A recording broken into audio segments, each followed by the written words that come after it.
Kami dari kelompok 2, perkenalkan saya Novel Siva Oktaviani dengan rekan-rekan saya, ada Intan Nisabani, Muhammad Regian Yogaswara, dan Najma Kistinaya. Jadi, di sini kami akan membahas tentang Centralized Database System.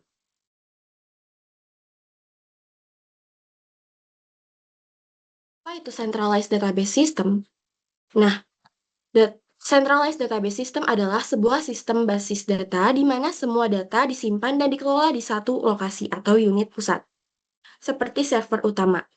Jadi, sistem ini tuh memusatkan seluruh data organisasi pada satu tempat sehingga memudahkan pengelolaan, pemantauan, dan pemeliharaan, dan biasanya diakses melalui koneksi internet seperti LAN ataupun WAN. Nah, kemudian di sini ada contoh Centralized Database System. Yang pertama ada HR Management System. Sistem ini digunakan untuk mengelola data karyawan dalam suatu organisasi. Informasi seperti profil karyawan, jadwal kerja, gaji, dan penilaian kinerja semuanya disimpan di satu basis data tempat. Di satu basis data terpusat. Nah, contohnya itu seperti apa sih? Jadi, contoh penggunaannya itu ada di perusahaan besar untuk memudahkan divisi HR mengakses dan memperbarui data secara real time.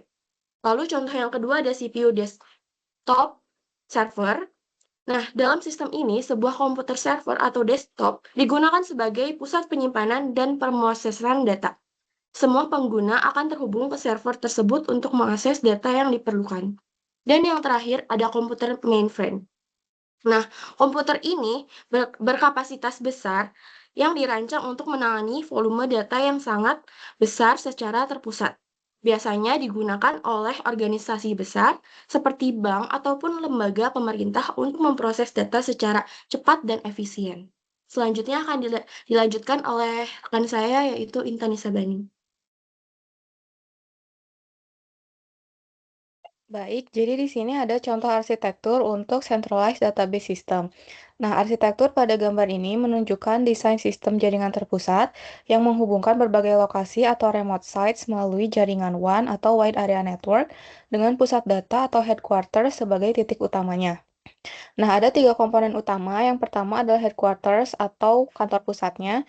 Nah, dia ini memiliki mainframe sebagai pusat penyimpanan data dan juga pemrosesan utamanya, dilengkapi dengan communication controller untuk mengelola lalu lintas data antara lokasi-lokasi remote dan pusat, serta koneksi ke jaringan lokal atau LAN di dalam kantor menggunakan switch dan router.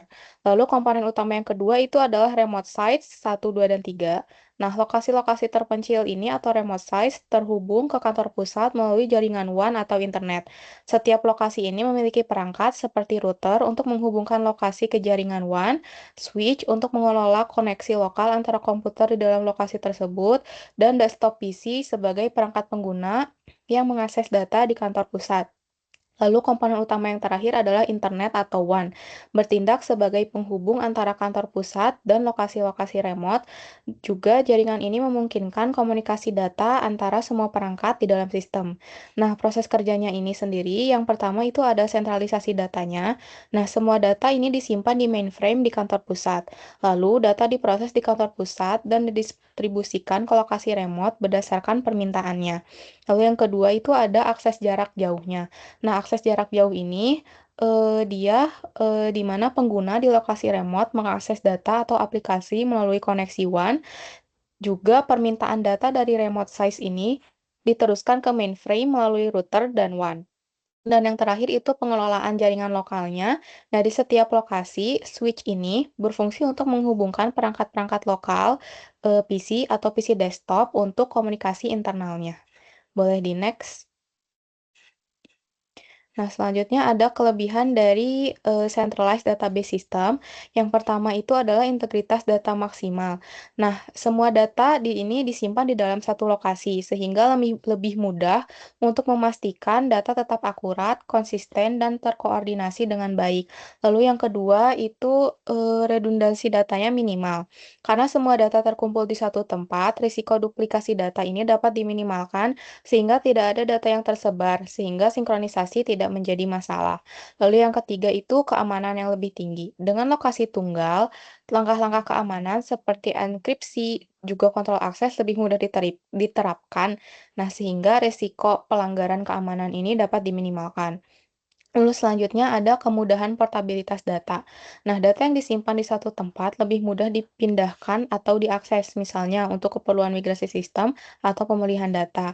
Lalu yang terakhir itu hemat biaya. Sistem ini lebih ekonomis karena hanya memerlukan infrastruktur tunggal, baik dari segi daya, ruang penyimpanan, maupun pemeliharaannya. Boleh di next? Baik, yang selanjutnya setelah kelebihannya ada kekurangannya. Yang pertama, kekurangan dari centralized database system ini, kecepatan aksesnya itu, dan pengolahan datanya lebih lambat karena datanya kan disimpan dalam suatu lokasi, sehingga memerlukan waktu lebih lama untuk mengakses data. Maka dari itu prosesnya dikatakan lambat. Yang kedua, efisiensi rendah.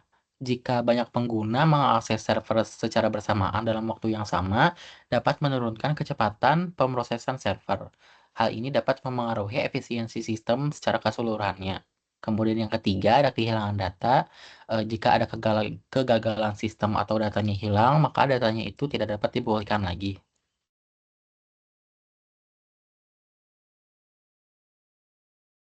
Baik, yang selanjutnya di sini ada perbedaan antara centralized data dan decentralized data. Yang paling terlihat jelas di sini dari decentralized itu, datanya itu tersebar di beberapa lokasi. Jadi setiap lokasi atau server itu dapat nyimpen sebagian dari keseluruhan data atau salinan data tertentu. Dan setiap servernya itu dapat beroperasi secara independen. Itu dari lokasi penyimpanannya. Kalau yang centralized data kan disimpan dalam satu lokasi pusat, jadi servernya tunggal. Kemudian dari aspek manajemen data itu lebih mudah dikelola untuk centralized database. Kalau untuk decentralized itu lebih kompleks karena kan lokasinya itu tersebar di beberapa bagian. Kemudian konsistensi datanya pada centralized data lebih terjamin karena tidak akan ada terjadinya duplikasi. Namun pada decentralized database memerlukan sinkronisasi untuk menjaga konsistensi datanya. Pada kecepatan aksesnya, centralized data bisa menjadi lebih lambat jika penggunanya itu dalam satu waktu mengakses server pusat secara bersamaan. Kalau untuk decentralized database lebih cepat untuk pengguna yang dekat dengan server lokal. Untuk titik kegagalannya, centralized database resiko single point of failure jika server pusat gagal. Untuk decentralized database tidak ada titik kegagalan tunggal karena datanya tersebar di mana-mana. Untuk biaya infrastruktur, centralized database dikatakan lebih murah karena hanya membutuhkan satu server pusat saja. Sementara di decentralized database lebih mahal karena membutuhkan banyak server dan jaringan. Yang terakhir ada contoh penggunaannya. Kalau di decentralized itu digunakan dalam lingkup yang lebih kecil seperti sistem perpustakaan, bank yang kecil, atau organisasi yang kecil. Kemudian di decentralized database, sistem cloud computing atau aplikasi global, intinya yang lingkupnya itu lebih besar. Boleh selanjutnya. Baik, selanjutnya untuk studi kasus. Nah, untuk latar belakang studi kasus ini berawal dari masalah yang dihadapi oleh sebuah perusahaan X yang bergerak di bidang Z, di mana perusahaan X ini masih menggunakan sistem manajemen secara manual untuk penjualannya. Nah, sistem manajemen manual ini sering menimbulkan masalah bagi si perusahaan karena eh, memiliki kesalahan seperti kehilangan data dan menyebabkan ketidaknyamanan bagi sang pemilik perusahaan maupun pelanggannya. Sehingga dengan memanfaatkan sistem informasi berbasis uh, sistem terpusat ini, ini akan menjadikan masalah tersebut dapat teratasi melalui pengolahan data yang lebih cepat, akurat, dan terorganisir. Nah, untuk tujuannya, implementasi dari sistem ini ialah untuk memperbaiki manajemen data, memastikan integritas data, serta meningkatkan efisiensi transaksi penjualan. Boleh dilanjut slide selanjutnya. Nah, selanjutnya untuk tantangannya. Nah, untuk menghadapi atau mengimplementasikan sistem terpusat ini, ternyata terdapat beberapa tantangan yang perlu kita hadapi.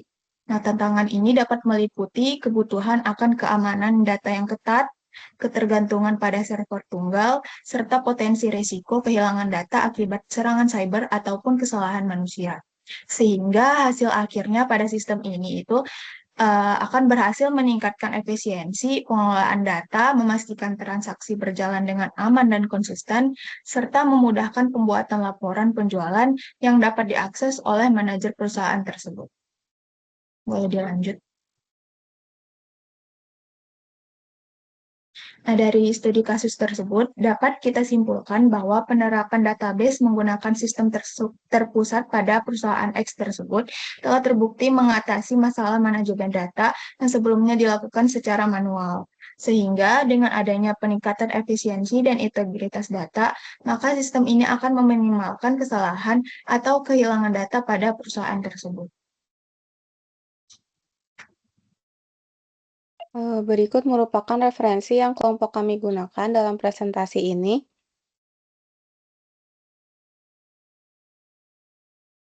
Baik, mungkin cukup sekian dari kelompok 2 untuk pembahasan materi centralized database system. Terima kasih. Wassalamualaikum warahmatullahi wabarakatuh.